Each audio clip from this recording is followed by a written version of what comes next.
Almost 70 years ago, Dale Carnegie published a book that is truly one of the most influential works of the past 100 years. That book was called How to Win Friends and Influence People, and the ideas that it contains are every bit as valid today as they were in 1936 when the book first appeared.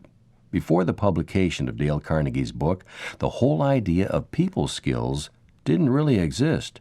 Yet today, we take it for granted that some approaches are better than others in human interactions. Yet despite the huge importance of how to win friends and influence people, no one should think that it represents the last word on the topic of people skills. Certainly Dale Carnegie would never have made that assertion. While fully appreciating the timeless principles that were put forward in Carnegie's book, we also need to see how the meaning of people skills is changing in the 21st century. Just think of it. In the 1930s, a huge percentage of Americans did not have telephones in their homes, and a sizable number didn't even have electricity. Today, of course, it's impossible to discuss a topic like people skills, especially in a business environment, without referring to the internet, cell phones, and emails. The technologies have certainly speeded up the way things get done in the modern workplace, but they've also raised the expectations of how fast things need to get done. It's strange but true. Work in many ways has become easier and faster, but work-related tensions are probably higher than ever before. And when tensions are high, the potential for friction between individuals rises proportionately. So this is the reality you're living in. This is the environment in which you must learn to succeed. It doesn't really matter what area of the economy you're in because the same forces are at play everywhere. Dale Carnegie said it very well. No matter what your line of work, even if it's in one of the technical professions, your degree of success depends on your ability to interact effectively with other people. In the sessions that follow, we're going to look closely at exactly what's involved in those interactions. We've deliberately tried to make the subjects in this program very specific and sharply focused. There are already fine programs on the market dealing with conventional topics like effective listening or how to make a good sales presentation. And that's why we're going to be looking at new areas like rapport building, curiosity, and ambition. Still, there is one aspect of people skills that can never really receive enough attention because it's really the foundation of every kind of effective human interaction. I'm speaking of assertiveness. And assertiveness is so important that it will be our focus in both the first and second sessions of our program. So let's get started. We'll begin by looking at the real meaning of assertiveness in today's work environment.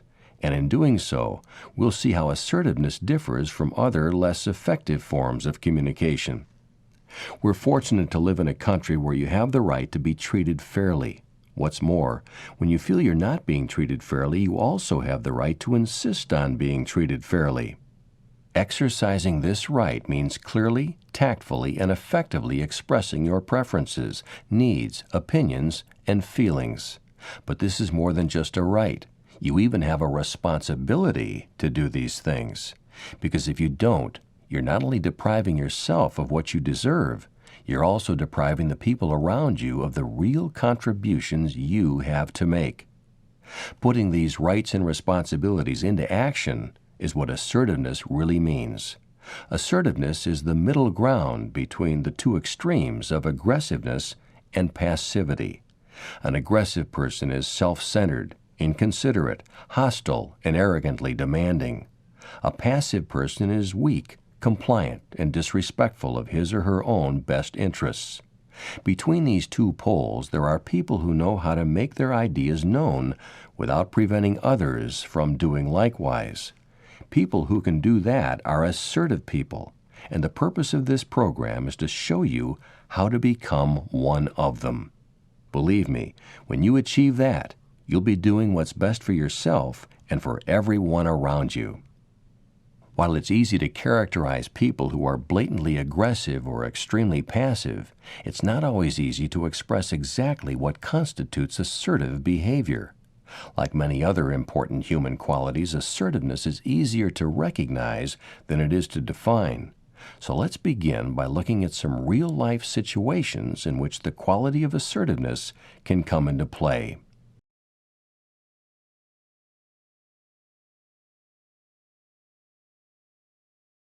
Imagine that you've just completed a project at work that consumed several weeks of your time. The project involved working together with a number of other people, and it all went quite well despite the many different personalities that were involved. Everyone made a contribution, and the result was very successful. Now you find out, however, that one member of the team has been singled out for special praise by your supervisor. For some reason, this person was called into the supervisor's office to receive a personal congratulation. How would you feel when you heard about this?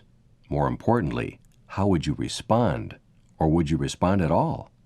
An aggressive person, of course, would feel hostility toward the manager and to the person who was singled out for praise. There would be angry feelings, and there might also be harsh words at some point. A passive person, on the other hand, would probably refuse to admit that anything questionable had taken place and would certainly not take any action.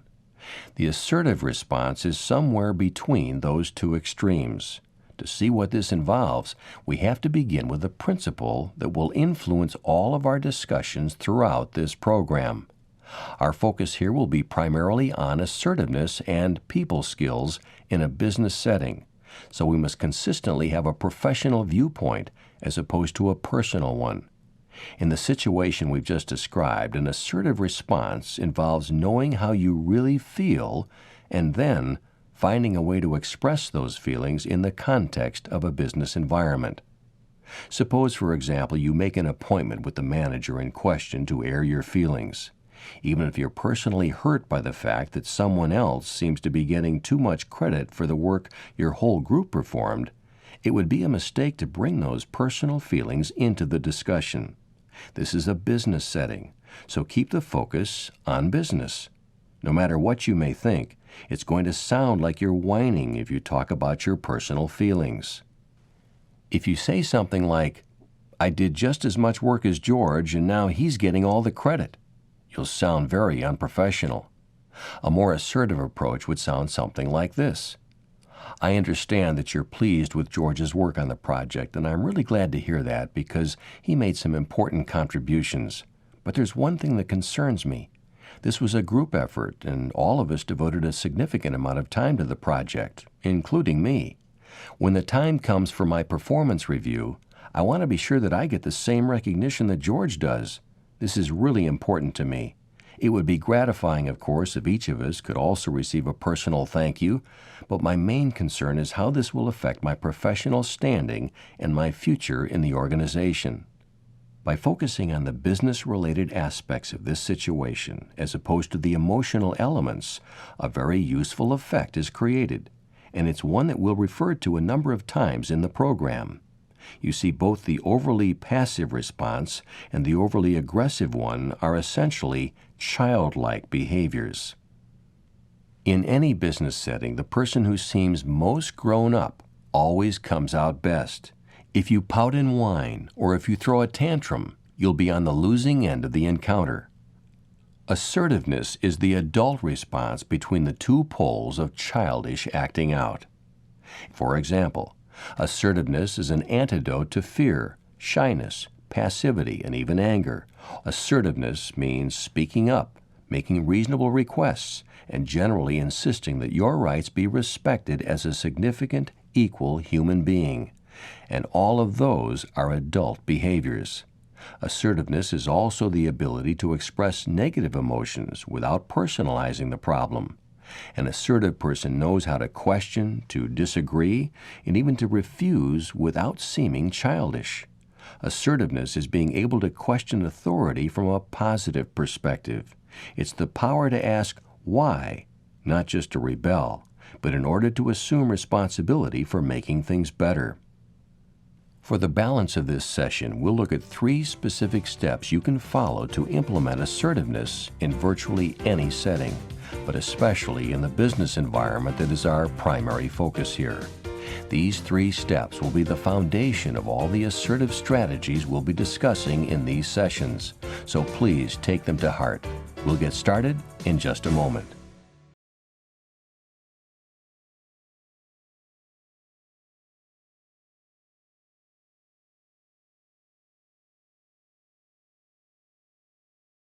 The first step toward becoming an assertive person, that is, toward building assertiveness into your people skills repertoire, is a matter of recognizing what kind of person you are right now. Recognize where changes are needed and believe in your right to make those changes. For example, are you a person who often feels that you're being taken advantage of? Ask yourself if this is really an accurate picture of what's happening in your life. If you decide that it is accurate, what needs to change? Chances are you're someone who has difficulty saying no, even when no is exactly what's called for. It may be useful to start writing down situations in which you've confronted this issue. To actually keep a diary of the times you've said no, including how you felt when you said it. If you do this for a period of time, you'll see how your inhibitions will diminish as you really begin to confront them. Or maybe you're on the other end of the spectrum. Can you cite instances in which you've been very outspoken? Have any of these crossed the line into aggressive behavior? Be honest with yourself about this. And if the answer is yes, ask yourself if this is really helping you or hurting you. Is aggressiveness something you really want to build into your personality? Or is it just a substitute for the more adult response that assertiveness represents? Once again, try keeping a log of situations in which you felt yourself becoming aggressive. Track your progress in gaining control over those feelings. As you do this, be aware that positive change isn't going to happen by itself. You may feel some anxiety or even real fear about becoming an assertive person. Write about this in your diary. Is there someone you can talk with about the changes you're trying to make? Speak with that person about the specific situations and feelings that concern you. The truth is, as children, we're bombarded with rules. Don't be selfish. Don't insist on being first. Don't make mistakes. Don't be emotional. Don't be unreasonable. Don't interrupt, and many more. Most of these rules are very valuable and well-intentioned, but if they were downloaded into your consciousness with too much force, you may have magnified them beyond their original purpose. What's more, despite the good reasons for many of these rules, every one of them can legitimately be broken under certain conditions. For example, you have a right to be first, at least sometimes. You're allowed to make mistakes, as long as you intend to learn from them. You have a right to say you don't have enough time for something, if in fact you really don't have enough time. Earlier, we mentioned the distinction between childish and adult behavior. Most feelings of submissiveness or aggressiveness have their roots in early life. It's time to identify those origins and to realize that you've outgrown them. As this process of recognition takes place, also be aware of the harm that's done when you back away from appropriately assertive behavior. When you act aggressively, for example, you're likely to incur feelings of guilt that can become very burdensome over time. When you allow people or circumstances to dominate your legitimate needs, a loss of self-respect takes place.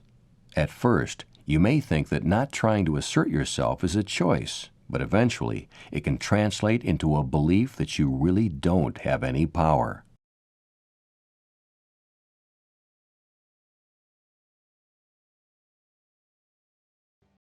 In any program for personal development, accurate self-assessment is the key first step, and you should pull out all the stops in an effort to do this successfully.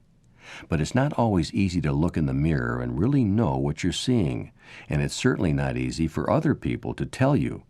But self-awareness and self-assessment is so crucial that I want to suggest a bold step you can take in that direction. A moment ago, I mentioned the benefits of having someone you can talk with about your work toward becoming an assertive person. There's a way in which that person can really help you with only a minimal effort on their part. And of course, you should make it clear that you'll return the favor if and when you're called up. Here's what's involved. Write an email to your friend in which you list a number of personality characteristics. Include traits that you think you already have, as well as others that are both negative and positive. For example, you may think of yourself as a humorous person or as a very conscientious individual. Write those down at the top of your list. Then think of attributes that you'd like to have. Maybe you'd like to be known as a very happy person or as someone who's charitable or compassionate. Put those words on your list. Finally, include some undesirable qualities such as angry or insensitive. When you email this list to your friend, include a number of email addresses to whom your friend can forward the list. Attach a brief note in which you ask the addressees to check off the qualities on the list that seem to describe you. Assure them that when they return the list to your friend, he or she will send you the results with total anonymity assured. When you get the results, you will probably be amazed by some of the things that people see in you that you've never seen in yourself. This is a great way to get honest feedback on who you are compared to who you think you are. It may take a little courage on your part to send out a list like this, but just doing so is an act of assertiveness in its own right, so give it a try. Once you've made some real effort towards self-assessment, it's time to turn your focus from the inside to the outside. In other words, assess the things that are going on in your life right now, especially in your working life, which is the primary focus of this program. What specific situations are you involved with right now that will have a bearing on your career success? How are you dealing with those situations? Are you being too passive, or perhaps you're being overly aggressive? Pick a specific circumstance that presently concerns you and create an accurate overview of that situation. Then start making a specific, detailed plan about how to act assertively in that setting, based on the following guidelines. First, if you were to speak directly to the other people involved in the situation, how would you describe both the situation itself and your feelings about it? You can write down this conversation, or you might want to literally act it out for your own benefit. Be very specific about what happened in the past, what's happening now, and what you'd like to see happen in the future. Don't make general accusations like, "You're always hostile," "You're always upset," "You never take the time to communicate with me." Most important, don't enlarge the scope of the conversation beyond the circumstance you're now dealing with. It's all right to speak about the past, but only as it pertains to this particular situation. For example, you may want to say something about a discussion you had when you got started on this particular project, but don't talk about something that was said last month or last year in a completely different context. Be objective. Focus on what actually happened and what actually is happening. Don't get into issues of motivation or psychology. You only know what took place on the physical level. You can speculate about why that might have taken place, but now is not the time to do that. If you do feel the need to talk about emotions, make sure they're your own. Use I statements, which shows you take responsibility for your feelings. Try to focus on positive feelings related to your legitimate wants and needs, not on your resentment of another person. Describe the changes you'd like to see made. Be specific about things that you'd like to see stop, as well as things you'd like to see start. Be sure the requested changes are reasonable. Assertiveness includes consideration of other people's needs, too. Be willing to make changes in yourself in return. You may want to speak about the consequences of change or the absence of change, but don't make threats. Threats always personalize a conflict situation.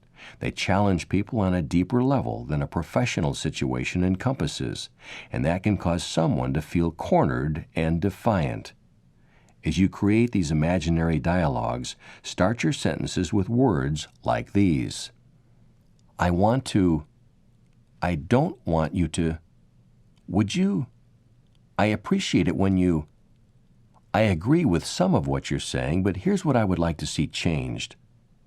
When you've had some practice in making up your scenarios of assertiveness, certain things will become clear to you. You'll begin to realize a few undeniable facts. You'll realize that no matter how calm and tactful you are, or how much you use I statements, or how much you stick to the specific situation, there will still be times when your assertiveness will be perceived as a personal assault.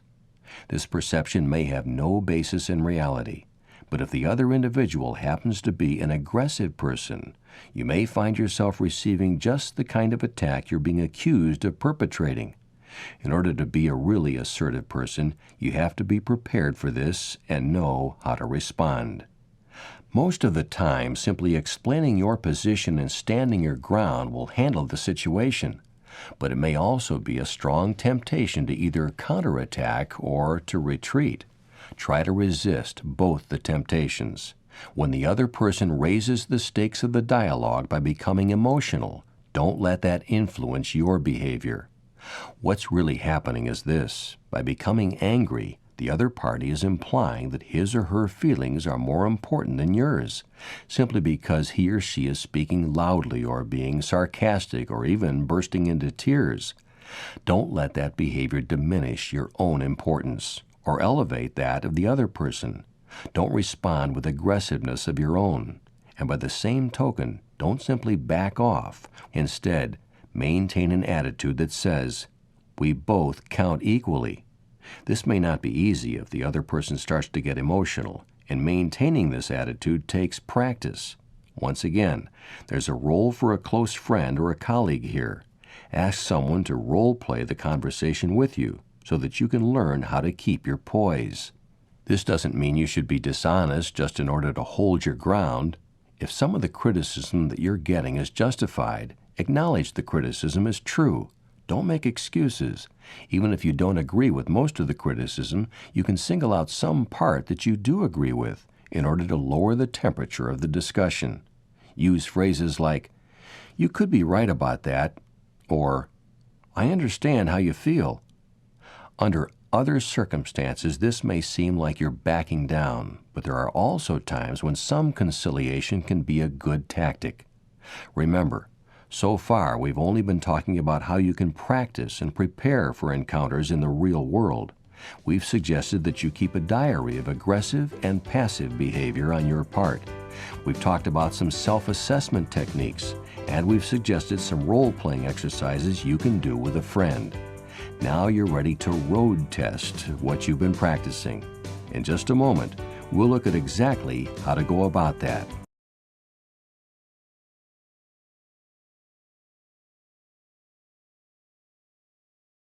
As you begin to test your assertiveness in real-life situations, here are some guidelines to keep in mind. First, pick a manageable set of circumstances. Start with easier, less stressful situations. Build some confidence.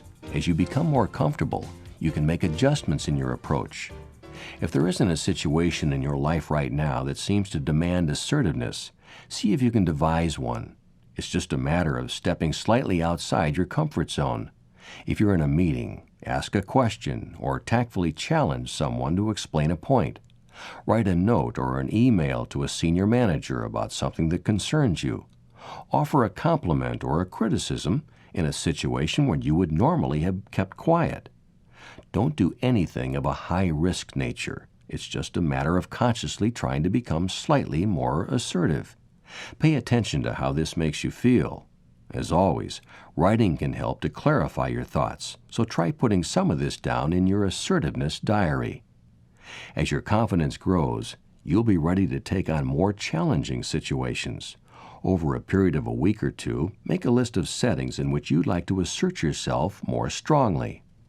Watch how these situations develop for a while before you take any action. Then pick one and decide what form truly assertive behavior would take in that setting. In other words, what is the best way to communicate your legitimate wants and needs? Also, what is the best way to identify and eliminate wrongful behavior by the other parties? Finally, take action based on these insights. Here are a couple of useful thoughts to bear in mind as you do this. Although some conversations may seem to be one-sided, most business interactions consist of two or more people disclosing their thoughts, feelings, or wishes, and trying to get their way. So as you assertively express yourself, give the other party a chance to do the same as you listen with empathy. Recognize that a win for you and a defeat for the other person is not the ideal outcome. A win-win, or at least the perception of one, is what you should really be striving for. In many situations, it may take time to work this out. Sometimes you will be justified in demanding an immediate redress of grievances, while at other times this would be counterproductive. Under all circumstances, however, remember that assertiveness is really the modern equivalent of the golden rule. Honor the wants and needs of others. Expect that they will do the same for you, and don't settle for anything less. If you believe in what you're doing, then let nothing hold you up in your work. Much of the best work of the world has been done against seeming impossibilities. The thing is to get the work done. Dale Carnegie. Welcome to Session 2. In the previous session, we looked at what assertiveness really is, and we discussed some ways of preparing to bring assertiveness into your life and career. In this session, we'll look at specific tactics you can use for actually applying assertiveness in a variety of workplace situations. There are many techniques for implementing assertive behavior, but most are based on what can be called the three-part assertion message. First, describe and summarize the facts of the situation. Second, express your thoughts and feelings. Third, clearly state your wants and needs, and these hopefully will also include benefits to the other party. This three-part formula lets you express your concerns without being personally aggressive. The formula is simple, but using it can take practice and self-control. Let's look at an example of how the formula might play out in an actual conversation between two people in a business setting. Nicole is the owner of a website design company. Her clients often need to have the content of their websites changed on short notice. As new products or services become available, the clients want that information put online as soon as possible for the benefit of potential customers. Recently, Nicole has become concerned that one of the designers has not met the agreed-upon deadlines for completing projects. Needless to say, this has created some displeasure among Nicole's clients, so she decides to speak with the designer about the situation. Nicole will use the three-part formula we mentioned a moment ago. She begins by clearly and directly stating the facts. She says, "I recall our speaking about how long it would take you to turn around the work on this website assignment. We agreed that the whole job would take 10 working days, but now it's been 2 weeks and the job isn't finished." Notice that Nicole has not referred to anything except objective facts. She hasn't said anything about any worries or feelings or accusations. All that comes in the second part of the three-part assertion message. When there are delays like this, Nicole continues, it creates tension for the client, and that translates into stress for us. I get concerned, and I have to communicate that concern to you. With the third part of the formula, Nicole clarifies the changes that need to be made. She says, "I want to make it very clear that when we set a deadline for a piece of work, that deadline has to be met. When we've talked about how long you'll need for an assignment, I think you may have been setting unrealistic deadlines for yourself. Maybe you've done that because you think it will give me the impression that you're really a fast worker. But that's not what I'm going to be thinking about if the deadline is impossible to meet." So far, Nicole has been speaking only about the problem that needs to be solved and how solving that problem will benefit her and her company. But remember, whenever possible, in any assertive dialogue, it's important to include benefits for the person you're speaking with if that's at all possible. So here's how Nicole does this. She says, "In the future, when we talk about how long you'll need for an assignment, it'll be much better to give yourself a little more time than you think you'll need, rather than less. I'm sure that will make your life easier. When you complete the work in the time you've allotted, the client will be happy and so will I.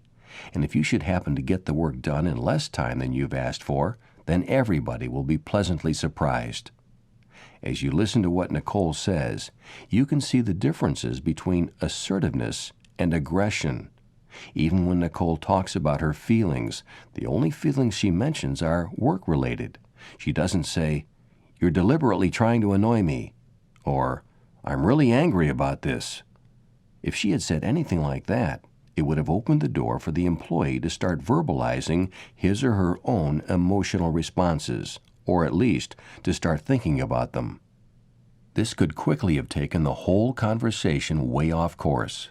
There's another aspect of this imaginary dialogue that's very important to bring up. Notice that the person who's being assertive here is the manager, not the subordinate. In thinking about assertiveness, we might assume that the person who needs this tool will always be the underdog, but supervisors need to be assertive too. Assertiveness is not really about power. It's about getting what you deserve based on who you are as a human being and as a participant in a business operation. Since managers have this right just as much as anyone else, assertiveness training is essential.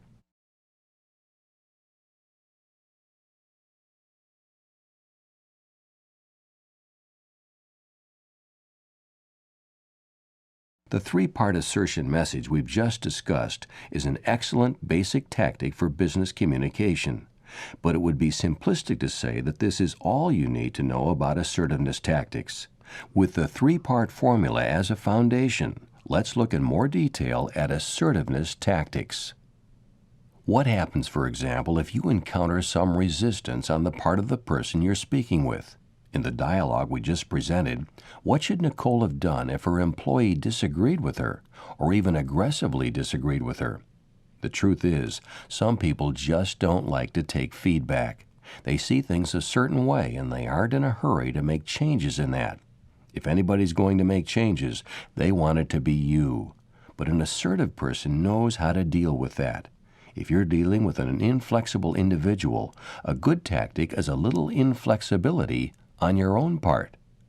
This means calmly and firmly repeating a short, clear statement of your needs over and over until the other person gets the message. If Nicole's employee says, "I didn't create an unrealistically short deadline," Nicole should say, "In the future, I want you to give yourself more time." If the employee says, "Tell the client to calm down," Nicole should say again, "In the future, I want you to give yourself more time." It's just a matter of repeating the same statement in exactly the same way until the other person gets the message, regardless of any excuses, diversions, or arguments. Keep calm and stick to the point. Always respect the rights of the other person, and always ask yourself these questions. How can you express your message more clearly? How can you be more specific about what you have to say? How can you avoid being drawn off course by the other person's diversions and distractions? To this day, there has never been a better strategist and tactician of assertiveness than Dale Carnegie.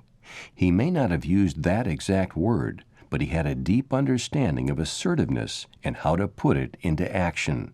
And the best proof of that comes from simply looking at what Dale Carnegie actually had to say. In most business discussions, a prerequisite for success is assertiveness without aggressiveness by either party. To achieve this, Dale Carnegie suggests beginning the conversation with praise and honest appreciation. For what? For almost anything. In short, start on the positive note. What you say is certainly the most obvious means of achieving this, but it's also helpful to meet in pleasant surroundings and at a convenient time of day. Although it's sometimes suggested that meal times are a positive setting for a business discussion, this is rarely a good idea. Unless you're able to meet in a first-rate restaurant, eating establishments are not a good environment for serious talk, especially if the venue is the company cafeteria or the pizza parlor across the street. Instead, schedule a meeting for early in the day. And for a very important meeting, you should also try to schedule a Tuesday or a Wednesday morning. Monday mornings are often a hassle for everyone, and late in the week, there's generally a loss of energy and focus. Before your meeting, think carefully about the positive note on which you'll begin. There's no need to turn this into a speech or formal statement. Just mention something that will create a positive vibe from the outset. If you haven't had previous contact with the other party, say something positive about the organization, about a colleague whom you both know, about the local sports team, or almost anything with the possible exception of the weather. Ideally, you'll be able to refer to some successful project in the past that the two of you worked on together. But again, that's not really necessary. The main thing is to say something, anything, that has a positive tone. If all else fails, express appreciation for having the meeting set up. If the purpose of the meeting is to discuss a mistake or disagreement, move toward this topic indirectly. This indirect approach is another of Dale Carnegie's very insightful principles. As Carnegie so well understood, it's a mistake to confuse being assertive with being merely blunt or tactless. To simply come out and accuse someone of wrongdoing or incompetence is almost always a poor tactic. This just forces the other party into a defensive mode where very little can be accomplished. As a general rule, it's a good idea to talk about your own mistakes before criticizing another person. When giving criticism, an assertive approach focuses on future solutions. Mistakes in the past should be seen as signposts pointing in the direction of better performance in the future. And the emphasis should always be on objective experiences and criteria rather than on someone's internal shortcomings. Imagine, for example, that a sales manager is having a talk with one of her reps. The manager is very concerned about the rep's recent performance. "Your productivity is way down lately," she says. "Why is this happening? What's the matter with you?" From the rep's point of view, a question like that is very difficult to answer. The question is far too open-ended and personal. It refers to who the rep is rather than what the rep has done or not done. "What's the matter with you?" raises issues that are best taken up in a psychotherapy session. It's not the kind of language that should come up in a business discussion. For a much more productive approach, the manager might say something like this: "Last month you were one of our top producers, but lately things seem to have slowed down a little. I know how that can happen because I've seen fluctuations like that in my own work. Can you think of anything that might have caused this change?" Here, the emphasis is on what actually happened rather than on the deep underlying issues. Notice also that the manager creates empathy with the rep by referring to her own similar experiences. This is not weakness on the manager's part. It's assertive behavior in the best sense of the word.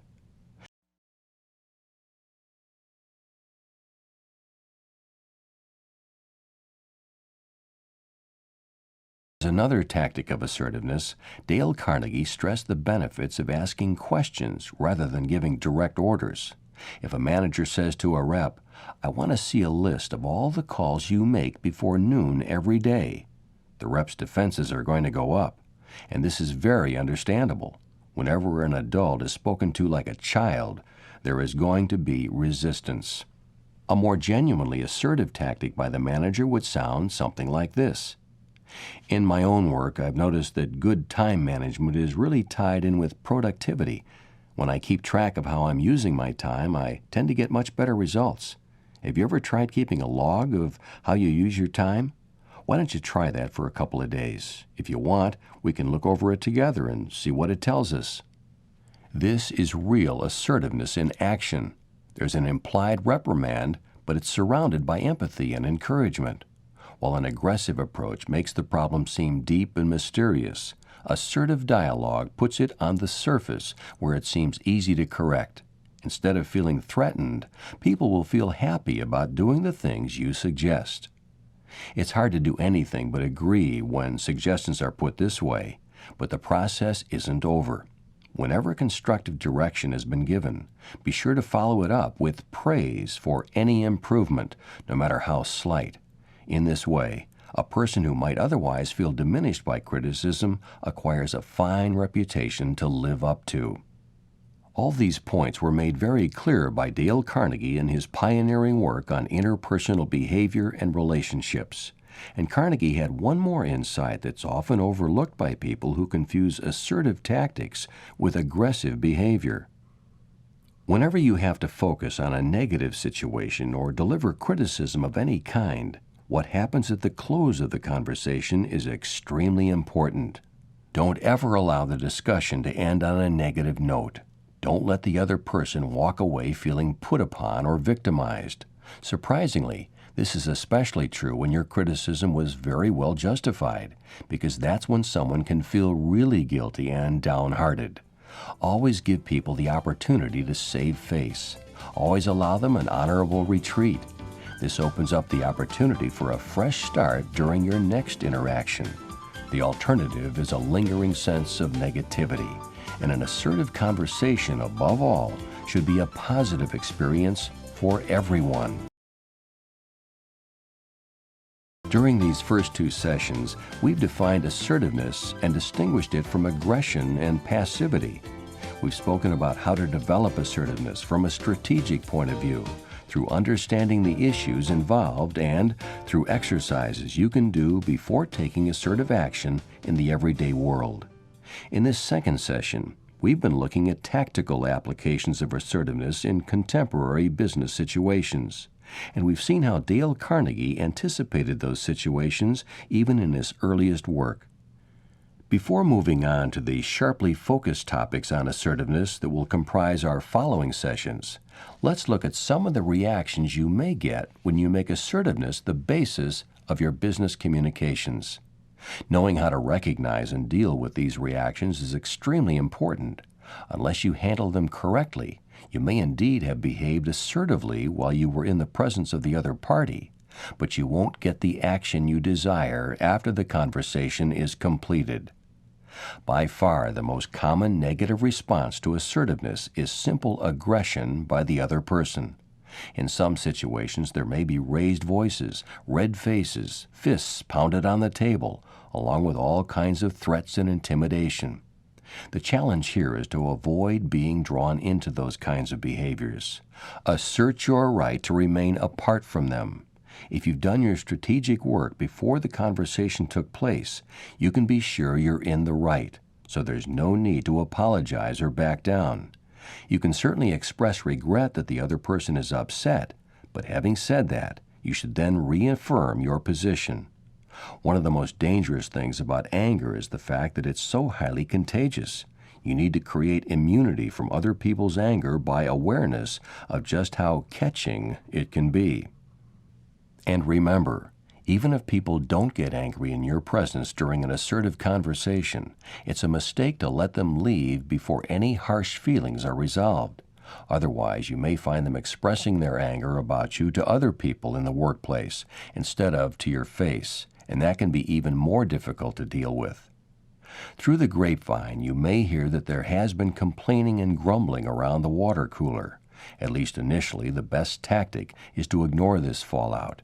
If it continues, you'll want to have another conversation in which you apply the same principles of assertiveness that we've been discussing, but make bickering and backbiting the subject of your talk. This time, however, make sure that any negative feelings come to the surface before you part ways, no matter how much anger that may include on the other person's part.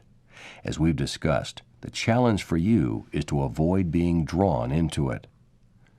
Overtly aggressive behavior, whether in your presence or behind your back, is actually easier to deal with than passive-aggressive responses to an assertive conversation. Pouting, self-pity, excuse-making, and even crying are very common. Once again, be sympathetic, but don't back down. In the previous session, we introduced the tactic of simply repeating your core message over and over, quietly but firmly, no matter how much drama you may encounter. Some individuals react to assertiveness by taunting, trying to undermine your argument and position, and other such behavior. It is important to deal with those reactions immediately by pointing out what the person is doing and by affirming your position. If there are other people present, it's best to take the person aside rather than dealing with the problem in front of others. It's also possible that an individual may completely deny everything you've been saying. You can be accused of completely fabricating a problem where none actually exists. This can be difficult because you're talking about two opposing interpretations of reality, and the other person may sincerely believe that you're completely mistaken. Here it's appropriate to apologize for any possible error on your part, but only in a hypothetical way. Your response should probably sound something like this. I've told you how things look to me. If I'm wrong, I'm sorry. But if my perceptions were accurate, I need to stand by what I said. If the issue you've been discussing was sensitive enough, You may even encounter someone who complains of a health-related symptom, feeling faint, for example, or shortness of breath, or a sudden headache. This doesn't happen often, but when you're really asking people to change their behavior, you should be prepared for surprises of all kinds. There's no doubt, however, that in today's workplace you must take any physical complaints very seriously, especially if you're in a managerial position. The legal issues are so delicate that you must offer medical assistance whenever anyone mentions a physical problem. There's probably nothing seriously wrong, but there's always the chance that something really is. In any case, you'll be protecting yourself from possible legal action. So far, we've talked about people who defend themselves against your assertive interventions. That defense may take the form of direct aggression against you, subversive behavior behind your back, or passive-aggressive acting out. But on the other end of the spectrum, there are people who not only seem to agree with you, but who can't seem to stop apologizing. This can be a very effective form of interpersonal jujitsu, unless you know how to deal with it. The best response is to quietly say that apologies are not really necessary, or at least not more than once. Then reassert the appropriateness and fairness of what you've already said. If you keep these tactical responses in mind, you'll find that your assertive behavior will bring you the best possible results. Of course, others may find it surprising or even shocking at the outset, especially if you're not known for asserting yourself in the past.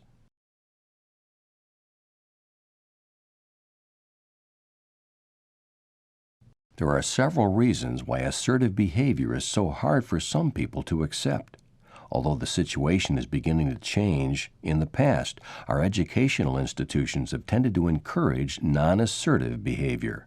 Often assertiveness has been mistaken for aggressiveness, thereby associating actions that may have been very much in the right with antisocial or disruptive behavior. The truth is, if you've had a conventional upbringing any time over the last 50 years, you probably haven't learned the skills and responses that constitute genuine assertiveness. But these can be learned, and the effort is hugely worthwhile. As your assertive skills develop, you'll find that they tend to neutralize the anxieties many people experience in various business situations. By learning, practicing, and trying out assertive responses, you'll find that there's a marked reduction in stress of all kinds. In fact, learning appropriate assertive behavior is one of the main ways by which anxiety is now treated. Learning to be more assertive, therefore, can lead to greater emotional freedom in general. People who are very non-assertive, passive, and inhibited often have difficulty freely expressing other emotions like tenderness and real affection. Learning to express justified annoyance and anger, and to assert one's rights in a firm and straightforward manner, makes it easier to relate to people in a friendly and caring way. One of the greatest benefits of learning assertiveness is the increase it will bring in your sense of freedom. No one should be subject to the domination, whims, and aggression of others. There is only one way to eliminate those restrictions, and that's by being appropriately assertive with anyone who tries to dominate or stifle you, especially in business situations. People have to be free in choosing their actions. Right now, if you're unable to be assertive in a business situation, then you're not free. But the information you'll get in the sessions that follow will change that forever. Very few people are aggressive nearly all the time and in all situations. Likewise, very few individuals are totally without assertiveness in all situations. More typically, people hold their own in some circumstances, but are non-assertive in others. The task is to analyze these various settings, become more fully aware of how you respond in each of them, observe and learn alternative ways of acting, and practice these responses, first just in thought or in written exercises, and gradually in real life. As you learn more about assertiveness, it's important not to hurry the progression from exercises to application in the workplace. Take your time. Sometimes there's a temptation to progress too quickly. Recognize that there will be some ups and downs in the learning curve. Although the reactions of others to assertiveness are usually quite positive, It's only realistic to note that some people respond in an adverse way. Just keep these basic facts in mind. It is your right to stand up for yourself and to assert your individuality. On the other hand, you don't have to be assertive all the time in all circumstances. The goal is to have the power to assert yourself and to be free to make that choice. In closing, here are some questions to keep in mind that will help you keep track of your assertiveness. When you first hear these questions, you may want to just answer yes or no. But when you listen to these questions again, try to compare your progress with how you felt in the past and set a goal for where you want to be next time. When you differ with someone you respect, are you able to speak up and share your own viewpoint? Are you able to refuse unreasonable requests made by your coworkers and even by your supervisors? Do you readily accept positive criticism and suggestion? Do you ask for assistance when you need it? Do you always have confidence in your own judgment?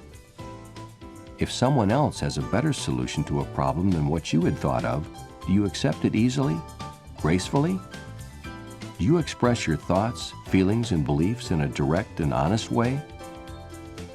Do you try to work for a solution that to the greatest degree possible benefits all parties? If you answered yes to the majority of these questions, you're well on your way to an assertive approach to life and career. The topics in the sessions that follow will very quickly take you to the next level of mastery. And if you didn't answer yes, please join me for Session 3 immediately.